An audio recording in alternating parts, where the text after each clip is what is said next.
Now, folks, hubba, hubba, hubba, money, money, money. It's time for Who Do You Trust?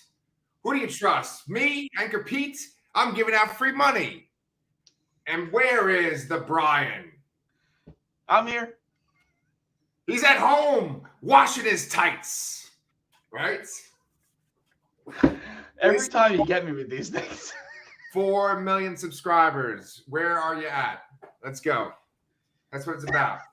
So now that no one's watching or listening, I'm Anchor Pete, and I'm with my very good friend and co-host Brian, Mr. Korra's Hair, and we are here to talk about two shows this evening. We're going to be talking about Young Justice, Episode 9, and we're going to be talking about Hawkeye, Episode 4. So, Brian, I had a question for you right off the bat, just a fun little question.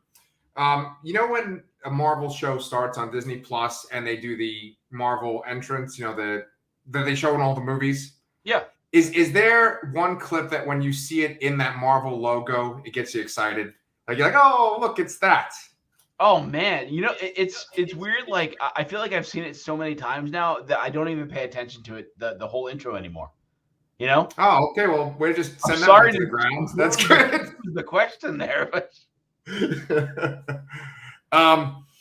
for me, like there's this one shot of like Ant-Man, just like his mask, and I like the fact that Ant-Man is like a relevant character. He's played by Paul Rudd, and they've made something of him, right? And I like that they have Shang-Chi in there now. I haven't even noticed that yet. Yeah. I mean, they always. Yeah. Next episode of Hawkeye, I want you to watch, okay? All right, I will. And speaking of Shang-Chi, I had to bring this up for our viewers. I would love for you guys to say some stuff in the comments, or you could follow us on Instagram, say some shit on there, or Twitter. But my friend texted me this week, and he said, first of all, he said Chang-Chi, right? And he spelled it C-H-A-N-G, Chi. Let's get that autocorrect. Yeah, right. and the Eternals were not as good as Venom. Let There Be Carnage. Oh, yeah. Oh, Venom: Let There Be Carnage was a solid film in his regard, and those last two Marvel movies were stinkers. That comment hurts my soul. It really does. Dude, tell me about it. Have you seen the honest trailer for Venom: Let There Be Carnage? Yes. Yeah. I mean, it doesn't even. Oh no, the honest trailer. No, I haven't. I've only seen the pitch meeting. Yeah. I'll have to go watch that. But it doesn't even need an honest trailer. No kidding. Trailer is funny enough. Yes. I highly recommend checking it out. I think it just dropped like Tuesday. So. All right, I'll go watch it after this. Yeah. So one last thing, I figured since we're off the rails already, what do you call it? I got a DVD of the movie True Grit right here. Oh, nice. Yes, I figured that, I might as well alienate half of our audience, the podcast people, so you can't see this cover. But for the people that are on YouTube right now, there's our little Kate Bishop right there in the corner, Haley Steinfeld, right? Fun fact, I saw this in a theater with two friends. One of them was our mutual friend, Chris. We used to go to a movie every Christmas Eve, and that was nice. One of the earliest ones. So we saw that like the day it came out. And that was probably the best movie we saw in that entire run that we did. But that's awesome. Yeah, and this season, there's quite a bit you can see in the theater, right? You can see Spider-Man No Way Home. You can see The Matrix Resurrections. Oh, well, we were specifically doing movies that came out on Christmas Eve. Oh. Isn't Matrix Resurrections on Christmas Eve? No, I think it's the 22nd. Oh, okay. It's that week. I mean, I guess if it's that week, it counts. So that would count. Spider-Man wouldn't count. Right. Well, so I show this DVD just because I think it's so funny. There's so many movies you can do this with now, but like there's Haley Steinfeld, Kate Bishop, right? But then if we go over here with Jeff Bridges, you got Obadiah Stane. Go over further, you got Matt Damon, who's like that actor in that Thor play, in Thor Ragnarok, right? And then if you go even further, you got Josh Brolin, who is Thanos, right? It's just ridiculous. Excellent point. Yeah. That reminds me too that I started a tweet recently where somebody pointed out that Marvel like nabbed like half the cast of Spider-Verse, for various roles, including Haley Steinfeld. So they got Haley Steinfeld, they got Oscar Isaac, who's only Miguel O'Hara at the very end of Spider-Verse.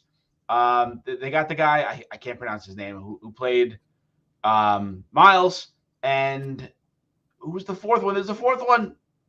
Wait, what's the guy who played Miles? What is he going to be in the MCU? I don't remember. But he was on the list and I forgot. It's okay. It's okay. Yeah, that blew my mind. I didn't know that Haley Steinfeld was Gwen Stacy or Spider-Gwen. Yeah, she's done a lot of voice work. She was also just in. I feel like every time I see her in something, I see her in like 5 things at once. Like she just comes up in waves. She also just did the very excellent League of Legends show, which I've never played. Okay. I think I brought this up last week. I don't remember, but she was really good in that. Okay, sorry. I'll stop repeating myself. Please do. It gives continuity for the hardcore fans. Yes, she was very good in that. She's done other voice work, and she's just really good overall. Yes. Yeah, those hardcore comic books transform fans that watch every episode. They're like, oh, here he goes again with the same thing he said last time.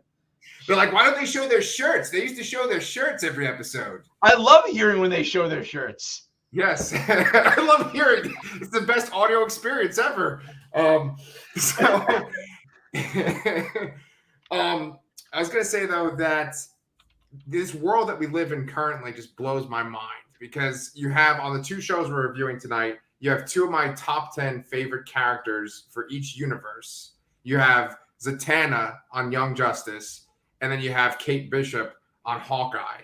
2 female comic book characters, 2 of my favorites. And it's just like, what a world we live in, right? Absolutely, yeah. I would put some of those characters up in definitely Kate in top 10. Zatanna definitely high up, but maybe not 10. I have to really think about my DC rankings. I haven't done that in a while. Yeah. Well, Zatanna definitely got a chance to shine in this episode 9 of Young Justice. And it was called Undo, but backwards. Oh, yeah, right. Undo, but backwards, right. And so Undo? Yeah, Odnu? Odnu? Yes, okay. Anyway, we're moving forward. So it's a big, strong focus on the magic users in the DC universe, in the Young Justice Earth 16 universe. And Zatanna really takes center stage. She's obviously the main character of this episode. But we see a backstory, too, for Vandal Savage. And I don't know who narrated the Vandal Savage parts of the episode, but he was a fantastic narrator. Well, I mean, character-wise, it's Phantom Stranger. Right. Okay. Right. But I didn't know, like, so one of the things that the DC universe does well is they can, like, change the races of characters or like change their ethnicity. And so they made Phantom Stranger like an African-American guy, and whatever the voice actor they got for him, it was just so good the way that he delivered those lines. Because he's talking. Okay. Woodside, who is he was from Buffy the Vampire Slayer. Oh, okay. And he the principal? I think he was also in 24. He was the president's brother in 24. The David Palmer's brother, who also became president, I think, and he was in Buffy the Vampire Slayer. Yeah. Great voice, honestly. Yeah, and it's so good because he's saying such like ridiculous, cosmic, gigantic concept stuff, and I thought he just did a great job. It reminded me. Have you ever seen Avatar: The Last Airbender? Very little. I unfortunately saw the movie and I started watching the show, and for whatever reason, I didn't follow through with it. Not for a lack of liking it or not liking it or anything, but yeah. There is a spin-off called The Legend of Korra, and it is like the next generation essentially for Avatar. And there's this one episode that's like this, just sort of like a mythology, like showing how that world was created. And it was narrated, and it just kind of had a lot of still imagery. Like when you see like those flashbacks in like Voltron or something like that.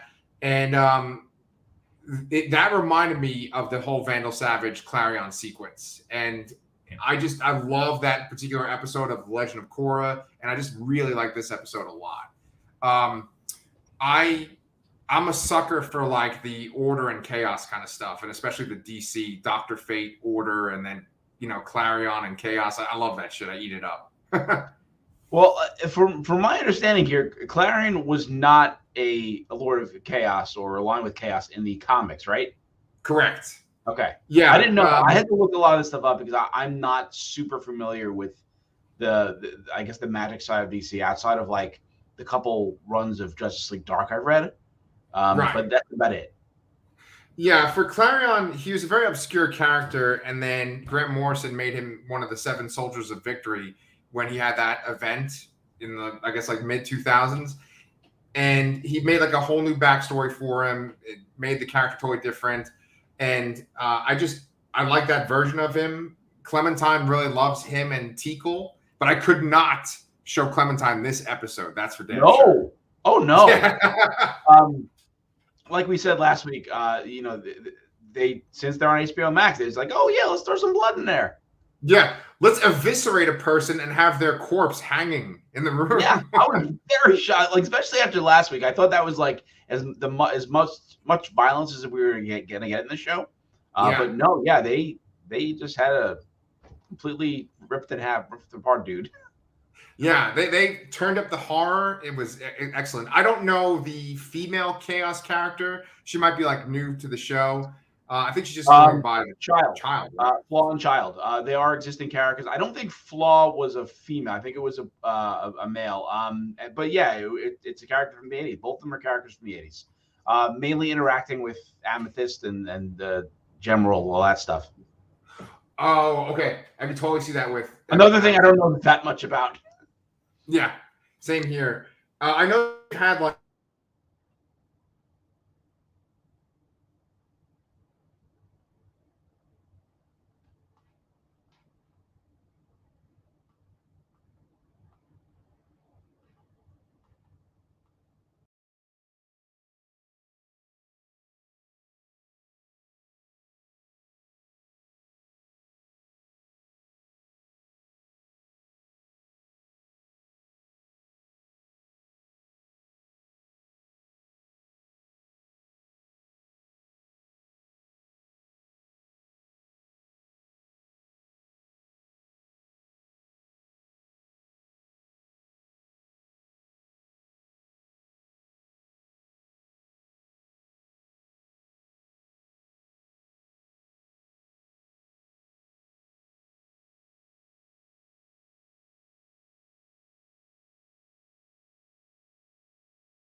Okay, I'm back. Oh, we flipped. Hold on. All right. Sorry about that. Of course. Yeah. So anyway, I'll edit that out and put this up again. But so with Amethyst, right? I was saying that there's like new versions of Amethyst. And I think they've even made some like kind of kid-friendly comics of Amethyst, and I kind of want to show it to my daughters. And maybe Flaw and the Child or whatever are in that. Possible, yeah. I think Flaw didn't have that kind of almost childlike face in the old comics, but yeah, it's definitely an older character. Yeah. I was gonna say that like I don't think in the comics you have this idea that like Tikal is the opposite of like Dr. Fate. You know they showed them in the very beginning. It was like this is chaos and this is order. And they make it like Tikal is an anchor for Clarion, who is like a Lord of Chaos. He's an anchor in this world. And then they make it like the Helmet of Fate is like an anchor for Naboo, and that's Dr. Fate. So that's an interesting little concept. I like that they kind of made that for this show. And I think that's what this whole arc is going to be about. Yeah, I think they made a comment about Clarion makes a comment about they always go for the cat. Which they've done before, because if they hit the cat, and they would defeat him at least temporarily. So yeah, he's a real bastard, right? I mean, when you saw Vandal Savage in like the prehistoric times, and he had his village of special powers, meta people, and Clarion just like slaughtered them all, right? And then proceeded to kill Vandal Savage for 300 days in a row.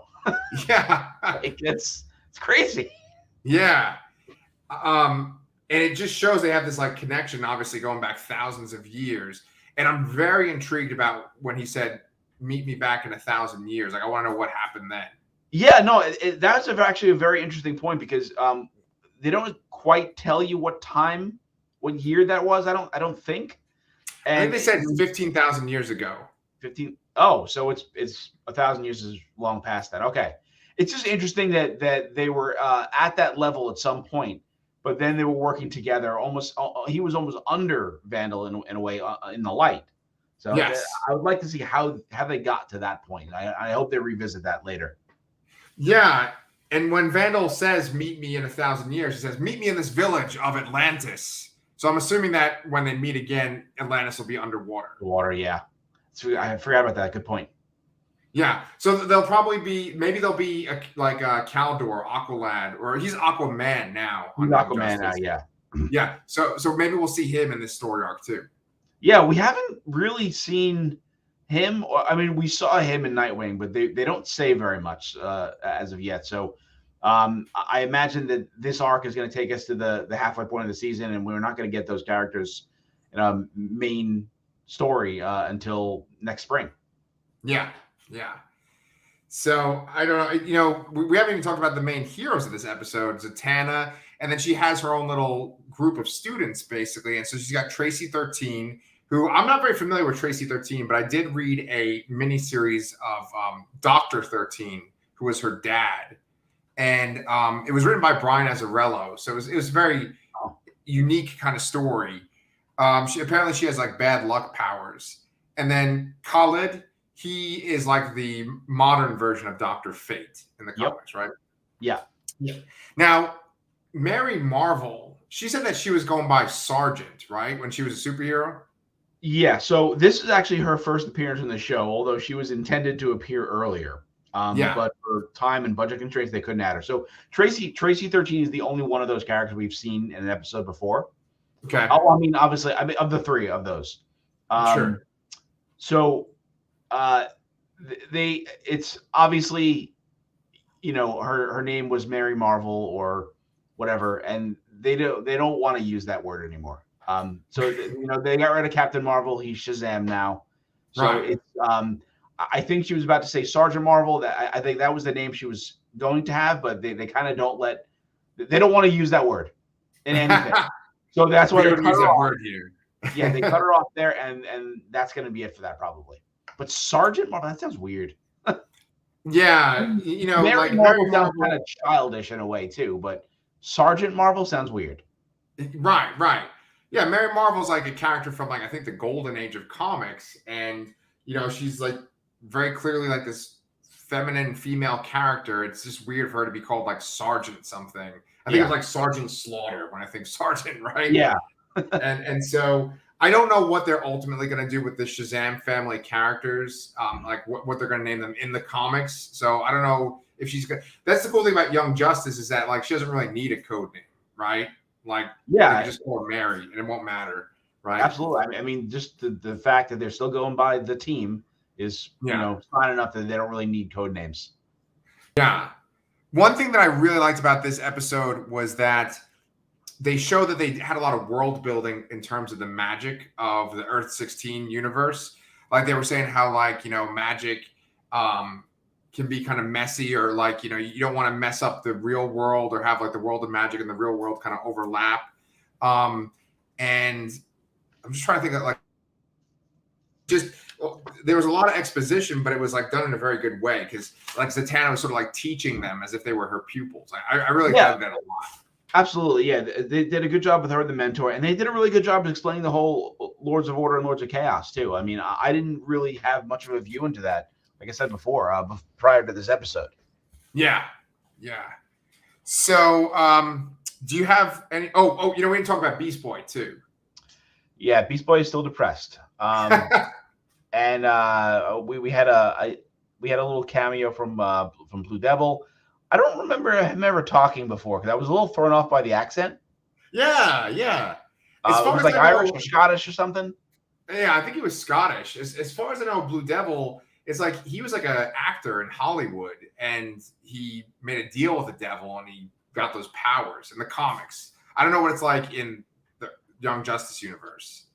So yeah, I'm not sure. I know I've seen him on the show before, but I don't remember him ever talking before because I was really taken aback by that.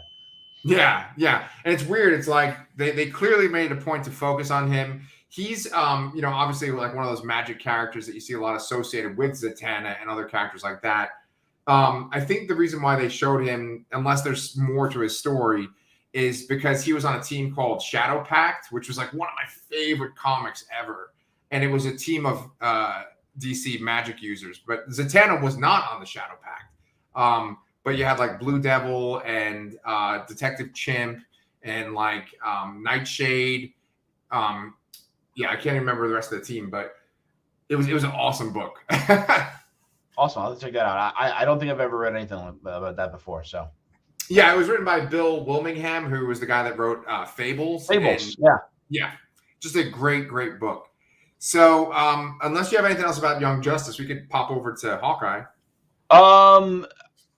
I guess just wanted to check the end credit thing, which was Saturn Girl and Chameleon Boy. Yeah, they were sitting on the bench and they were watching one of the old shows, showing that they're still there. I still don't. I mean, I'm still banking on Superboy being alive. But it's weird to see them still in the present if they saved him somehow. So I don't know. Maybe I'm wrong. Right. Yeah, it's funny because it's just basically like, hey, this plot line, don't forget this plot line. That's basically what that was. And it's just funny they're just sitting like right in broad, daylight, But obviously like Saturn Girl could just make everyone not see them. Yeah, exactly. Yeah. But yeah, I love the end credits. It's such a mature thing for a cartoon. Yeah, definitely. So well, that was a good episode. Just essentially just like kind of just to sum up for people that hasn't seen it, it's just basically they're showing there's some kind of connection between Vandal Savage and Clarion. There is something going on between the Lords of Chaos and the Lords of Order, and it looks like this new Lord of Chaos, the child, or like a Lord of Chaos has returned to Earth and is going to stir some shit up, and it looks like she could be kind of violent. So we're gonna see what happens with her. And the character seems to be of significance enough to basically alert the entire magical community of her arrival. So that came by. That's a really good point too. Yeah, I like that. They do that kind of shit in comics. I love that, where it's usually like very narrow panels next to each other, and it shows like people react. I love that kind of shit. So good stuff. I love this show so much. Yeah, big fan. I sound like Donald Trump right there when I said that. Okay, anyway, let's go on to Hawkeye. Hawkeye episode 4. Hawkeye episode 4. We're partners, right? Or partners, right? Yeah, we're partners, right? Yeah. There you go. You said you had theories. I have theories. I mean, do you want me to just jump right into my big crazy theory, which I guess is probably more on the obvious side now that I'm thinking about it? Go ahead. Well, I mean, one of the things that was very highlighted, and we've commented about this, was the Rolex from the black market sale. Yeah, and we knew it was important. It was kind of like they held on it for a couple seconds, but they haven't really brought it up since then. But Clint is talking to his wife, Laura Barton, played by Linda Cardellini, who is a known actress, and they mentioned that if that's there, it could blow the cover of someone who has been retired for ages. Yeah. Just generally based on 3 facts or 2 facts, I'm starting to think that Linda Cardellini is Mockingbird. Oh, really? Yeah. Which is going to completely throw Agents of S.H.I.E.L.D. under the bus, which is unfortunate. But I mean, think about this. Have we ever seen her off of the farm? No. She's never left the farm. She was not in New York City with the family when they were traveling, and she's always there. Clint seems to be able to text her with random spy texts, and she's able to do stuff, showing that she has contacts or the same contacts that he would have had. And I think that she just is retired and is off the grid, and that's why she stays there. And I think that's a name change, which makes a lot of sense because in this Hawkeye comic run, the Fraction Aha run, there's an issue, there's an early issue where they show like the three like wives of Clint Barton, and Mockingbird was an ex-wife, and Black Widow Natasha was like a work wife, and then I guess Jessica Drew was the other one, but I don't remember what context that was in. Were they dating at the time or something? Maybe. Probably Hawkeye, something like that. Yeah, he's one of those notorious characters that like has had sex with a lot of female characters in Marvel. Yeah. So I think that's a way of connecting her to this that character to the story. I think that's an interesting retcon. Because I'm sure at the time they intended Agents of S.H.I.E.L.D. to be, canon, and they probably maybe didn't with Laura. Yeah. But I'm kind of leaning towards that, although I don't know how the Watch could do that. That is a really, really great theory. I didn't even think about that for a second, but that's a really great theory because Linda Cardellini is a known actress, and she's kind of wasted just being this like girlfriend on the farm. She's kind of like the equivalent of Doctor Strange's girlfriend, where you have Rachel McAdams playing this character that's kind of really nothing in the movie, right? It's just a romantic character, love interest, right? And she's appeared a number of times. This is at least the third or fourth time she's appeared in the MCU. Maybe if you count Endgame and she's not in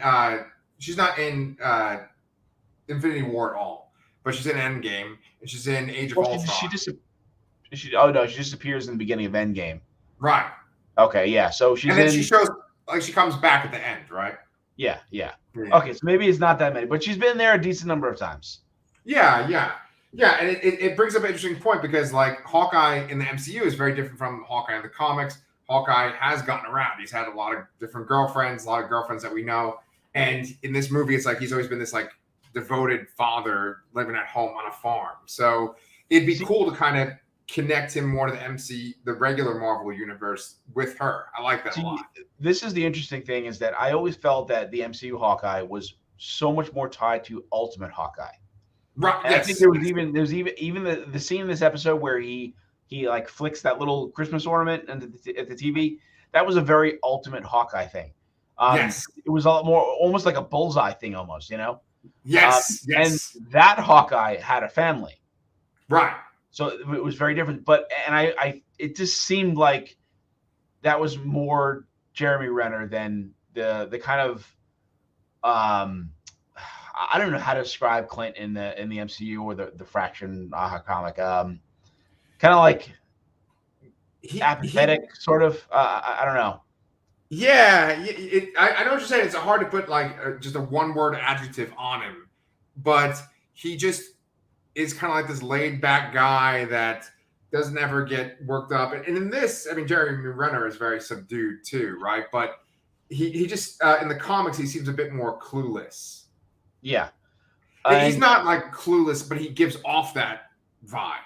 Yeah, right. I remember, ages ago when we first talked about when they first announced the show, we first talked about it, and I said that I always felt that Clint was more Ultimate Hawkeye. I mean, Jeremy Renner was more Ultimate Hawkeye, and I didn't know how. I would love to see this comic done as a show or a movie or something, more so a show, and I'm glad it is.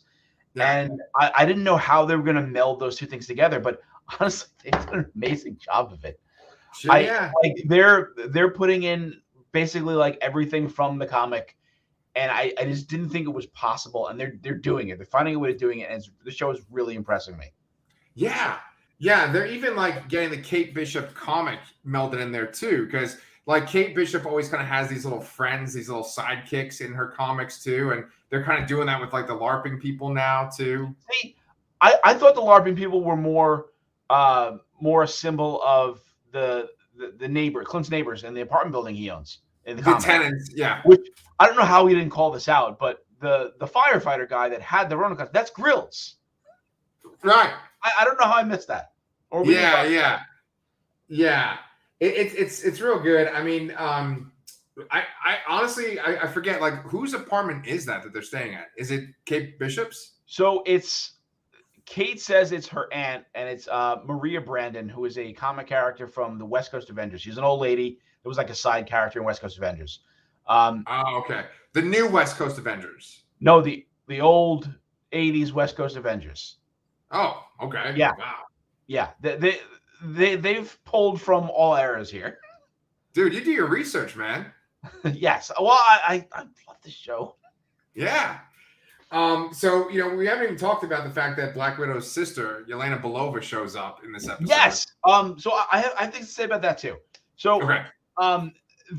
This morning, the internet, I was told by several people, watch the show, don't go on the internet. And I'm thinking like, that means Kingpin. And it wasn't That's Kingpin. it, Mephisto. Yeah, it's the street level Mephisto. Kingpin, and I think they alluded to him again in this episode, but I was expecting that, and it wasn't. So I guess I thought I was spoiled, but I wasn't spoiled. Right. But we did know that Yelena was going to show up.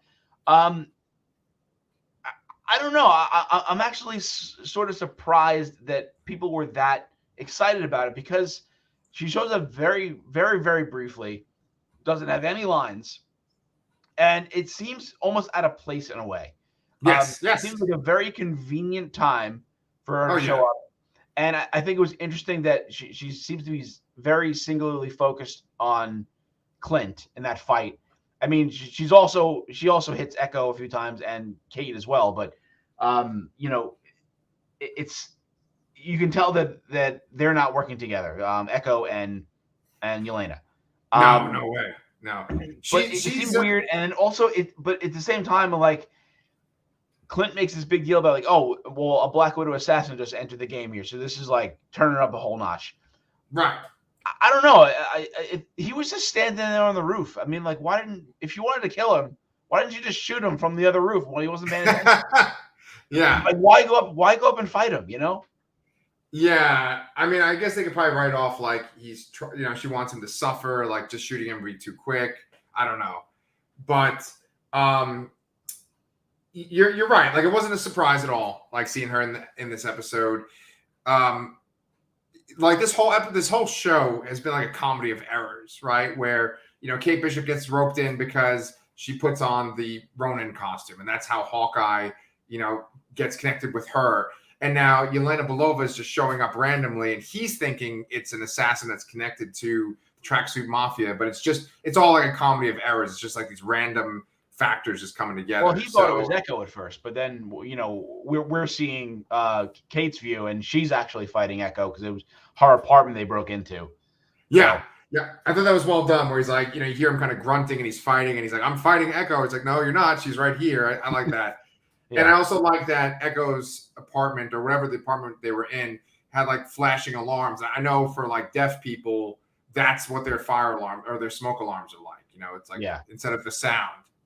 Interesting, yeah. So I mean, I'm glad to see Yelena in the show. I really like Florence Pugh as the character. And one thing I never really realized was I thought this character went like way further back than I thought. But she was only introduced in 1999, which is crazy to me.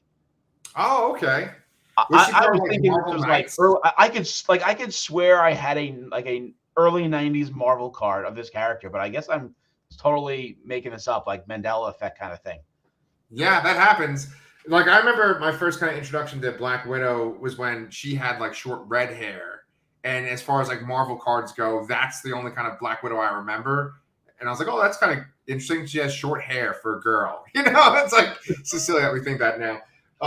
And then I actually don't really remember hearing anything about the sister for a long time. But I was thinking maybe like in Marvel Knights. She's probably in some kind of Marvel Knights comic, right? You said 1999? She was in a Marvel Max comic. Okay. What did she originally? She originally appeared in something fairly like related. Nick Fury, probably. There was like a Marvel Max Nick Fury. No, she had a mini series of her own, I believe. Yeah. But yeah, like the whole sister thing is created for the MCU, so that's not a thing. But she is in the comics. She's the only other Red Room assassin that was trained, fully trained, in the comic world, and she is not a good character. She's not on the side of good, really. There are some times where she's kind of flirted with it, but ultimately she's a little off the track. Okay. And another thing too is the goggles she was wearing was kind of like a callback to one of her earlier costumes too, which was a nice little touch. In that costume, she has like multiple eyes, right? Like a spider. Yes. Okay. Yeah, I've seen that image when I was looking up for the thumbnail for tonight's episode. Yeah. Yeah, I chose not to put her in the thumbnail because I didn't want to spoil it just in case some people hadn't seen the episode. Yeah, it's only today. That's a good call. Yeah, thank you. So what do you think, man? What do you think as far as like the show moving forward? Like, what do you think's gonna happen? There's only 2 episodes left, right? I don't know how they resolve this. I don't know how. I mean, another big thing where I wanted to touch on this episode was the very beginning of it. The last episode ended with a cliffhanger with Kate and Clint in Eleanor Bishop's apartment, and they run into Jack when he's holding the rodent sword out at Clint, and then it just turns into this awkward like dinner party sort of thing, and which was super awkward, and it's fairly clear that Jack and Clint don't know each other. So the whole swordsman mentor circus thing is out the window, which is fine. It's like we said before, this is a melding of the MCU character. I'm sorry, the Ultimate version and the 616 version here. So I'm fine with that. But then there was that incredibly awkward scene with like the dancing with Jack and Eleanor and in front of Kate and all that. I'm like, what the hell's going on here? And I imagine they're trying to kind of sell you that they're just regular people and they're not involved, even though it's very clearly that they are. Based on Eleanor's little speech to Clint as he's walking out, like, you're going to drop the case, right? And, he says, no, I can't. And then she calls someone and says, we have a problem or I need to talk. And I'm hoping that she's trying to reach Kingpin at this point, street level Mephisto. Right. I think you're right. Yeah. She's not calling Yelena Belova. So it's like, and if she's talking to someone on the phone, she's either talking to the guy that's going to be Clown or, she's talking to Kingpin, like you said. See, so. I feel like Kazi is more low level, and I feel like she's got to be higher up in this whole thing. That's a good point. So, I mean, it would be strange if she was, maybe she could be calling Kingpin or someone higher up than her. I don't know who exactly, but she's definitely, they're doing this whole thing over again where the villain's been hiding in plain sight the whole time. They've done it in every show so far. It's a very MCU thing, right? Yeah. The villain is someone that they trust or it's very close to them. Yeah.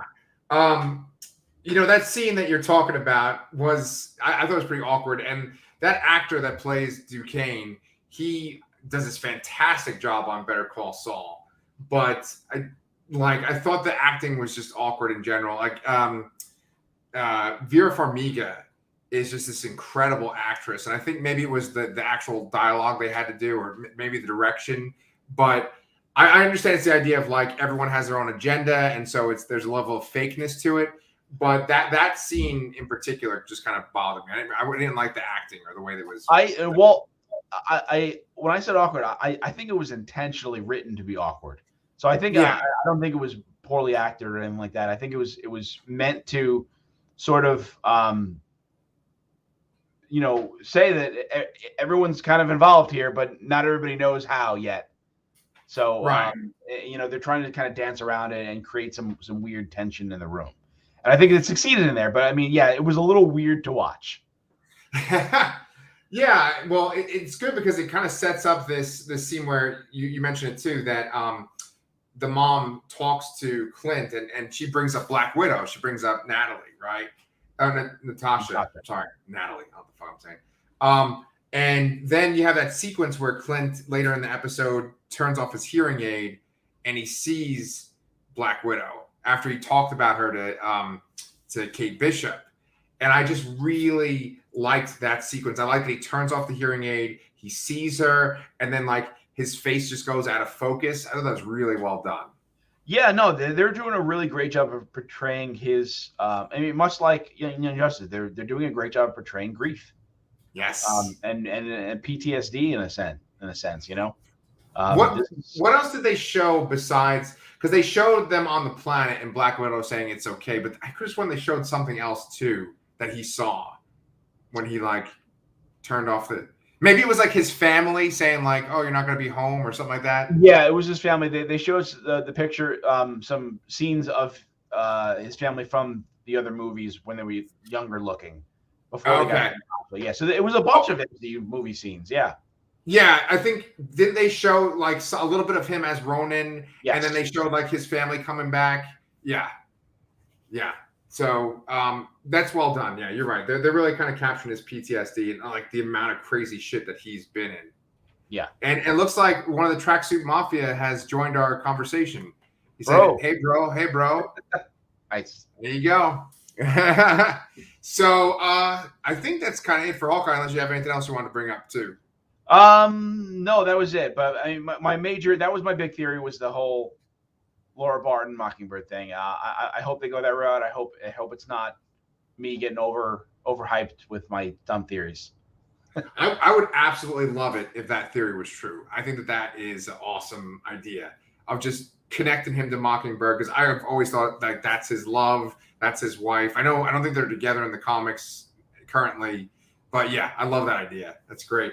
And no offense to Padalecki, Adrian Padalecki, is that her name? Adrian Padalecki, yeah. Yeah. Yeah, so, it kind of stinks that like if it is, it really like puts the nail in the coffin on Agents of S.H.I.E.L.D., you know? Oh yeah. And ironically, they're like, no, but the Netflix shows, we're totally on board with that. Give us some Charlie Cox and, you know? Yeah, I just saw somebody, was it Vincent D'Onofrio? It was. Somebody said, some actor from that show was like, oh, don't forget the great Karen Page either. You know, well, right. They ran Mall with Karen Page. I'm like, oh, they're just bringing everybody.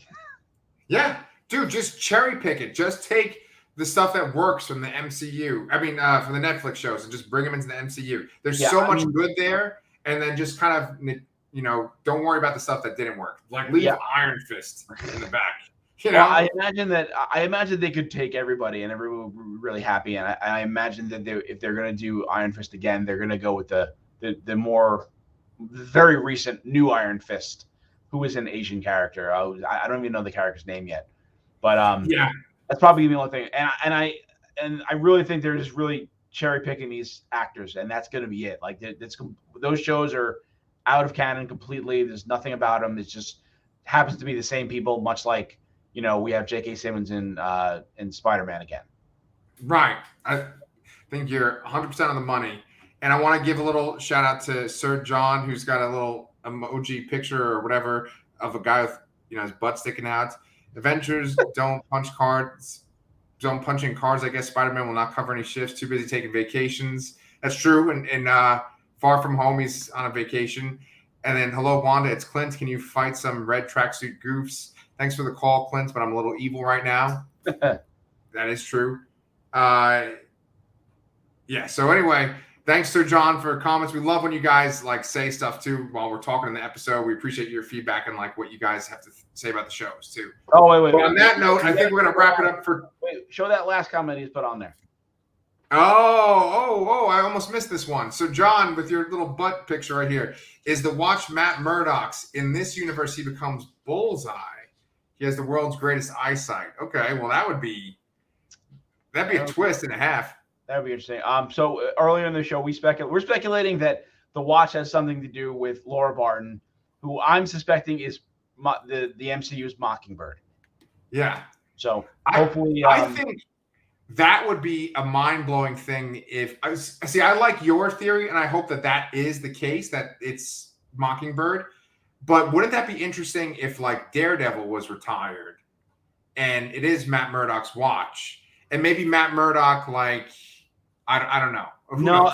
I don't want to have him retired before he's even done anything. And I mean, I guess he's always supposed to be like, I mean, man, this always confuses me about what age Spider-Man and Peter Parker are supposed to be and whatever it is, because in the MCU, he's obviously portrayed much younger than everybody else, but he always seems to be somewhat of a contemporary to other characters. It seemed, I don't know. I wouldn't want to have a character like Daredevil retired before he even got here, you know? That's a very, very good point. And it's kind of similar to, ironically, Ben Affleck's Batman. right?